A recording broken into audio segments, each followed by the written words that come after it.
بچے پڑھائی میں بہت ڈسٹرب کرتے ہیں، پڑھائی میں من نہیں لگا رہے ہوتے، پیرنٹس ہر وقت بیٹھے رہتے ہیں، کتابیں کھول کے بیٹھو تو وہ بیٹھے رہیں گے مگر ان کو حفظ نہیں ہوتا، یاد نہیں کرتے، پیرنٹس اس میں بہت پریشان رہتے ہیں۔ تو آپ مجھے اس کا بھی کوئی ضرور وظیفہ بتائیں۔ اس کے لیے رسول کائنات صلی اللہ علیہ وسلم کی تعلیم اکرموا اولادکم، سب سے پہلے اولاد کو اپنی قربت اور محبت دو،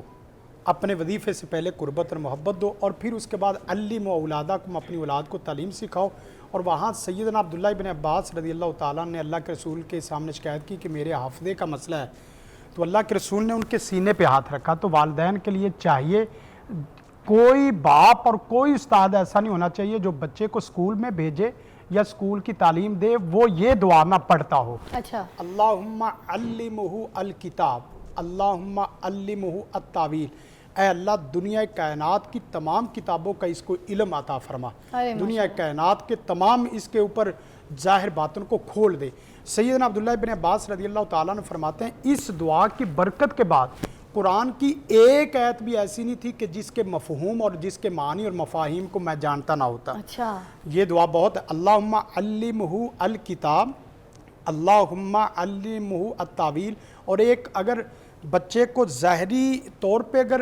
بھی اچھا پرفیکٹ ایک پڑھا لکھا انسان بنانا چاہتے ہیں اور اسی طرح اس کے اوپر معاشرہ بھی کھلے، اس کے لیے ایک اور بہت پیاری دعا ہے، اللہم فقہہ فی الدین، اللہم فقہہ فی الدین، یا اللہ یہ ٹیبل کو ذہن سے نہ جانے، یہ کتاب کے الفاظ کو نہ جانے، کتاب کے الفاظ کے اندر جو چھپا ہوا علم ہے، الفاظ کے اندر جو چھپی ہوئی خیر ہے، اس خیر کا بھی عالم ہو اور ان کے الفاظ کا بھی عالم ہو۔ کیونکہ کوئی بھی پیرنٹ یہ نہیں چاہتا بچہ رٹافیکیشن سے پاس ہو جائے، اور رٹافیکیشن کے بعد پھر یہ جو پھر دوڑ میں جب کھڑے ہوتے ہیں نا تو پھر معاشرے میں پھر یہ پیچھے رہ جاتے ہیں۔ اور ایک بہت بڑی دعا ہے، یا معلم ابراہیم علمنا، اے ابراہیم کے استاد معلم مجھے بھی علم سکھا جیسے تو نے ابراہیم کو سکھایا۔ کیا بات ہے، ابراہیم دنیا کائنات کے بہت بڑے اچھے سپیکر تھے اور لوجک کے اعتبار سے ان سے اچھی دلیل دینے والا کوئی دنیا میں نہیں۔ جو پچھلی آپ نے دعا بتائی تھی وہ کس طریقے سے پڑھنی ہے؟ اول آخر درود شریف میں بند کرنے کے بعد اول آخر درود پاک پڑھیں اور صبح و شام 7 دفعہ پڑھ لیں، عدد اس کا متعین نہیں ہے، ٹھیک ہے، اور اسی طرح بچے کے سینے پہ چھاتی پہ ہاتھ رکھ کے پڑھنی ہے، اور اسی طرح ربی زدنی علما، ٹھیک ہے، اے اللہ اسے علم ہی نہ دے، اسے علم بھی دے اور علم نافع دے۔ اچھا، علم نافع وہ ہوتا ہے اللہ انی اسألک علما نافعا۔ ہمارے بچے تو یہ ہے کہ پڑھے لکھے جاب کی وجہ سے پریشان ہے، اپنی ذات اور اپنے والدین کی وجہ سے پریشان، اللہ انی اسألک علما نافعا، ایسا علم دے جو اس کی ذات کے لیے، ایسا علم جو اس کے گھر کے لیے، پوری کائنات کے لیے اس کا علم مفید ہو۔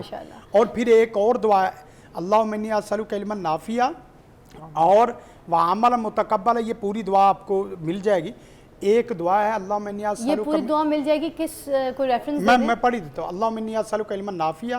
ورزقا طیبا وعملا متقبلا۔ اور ایک دعا بہت اہم ہے کہ آپ بھیجیں، بچے کو بھیج رہے ہیں علم سیکھنے کے لیے، وہاں سے کچھ ایسی چیزیں سیکھ کے آ جائے جو اس کے لیے نقصان دہ ہو۔ اللہم انی اعوذ بک من قلب لا تخشع وعلم لا ينفع، یا اللہ علم نافع کا سوال کرتا ہوں اور علم زار جو ہے، جو میرے لیے میرا بچہ نافرمان بن جائے، میرے لیے زہر قاتل بن جائے، میں نے بچے کو تعلیم کے لیے بھیجا تھا وہ جہالت سیکھ کے آ گیا ہے، یا اللہ ایسا دل چاہتا ہوں جس دل میں تیرا خوف خدا ہو، اور ایسا علم چاہتا ہوں جس علم میں کوئی نقصان دہ چیز نہ ہو۔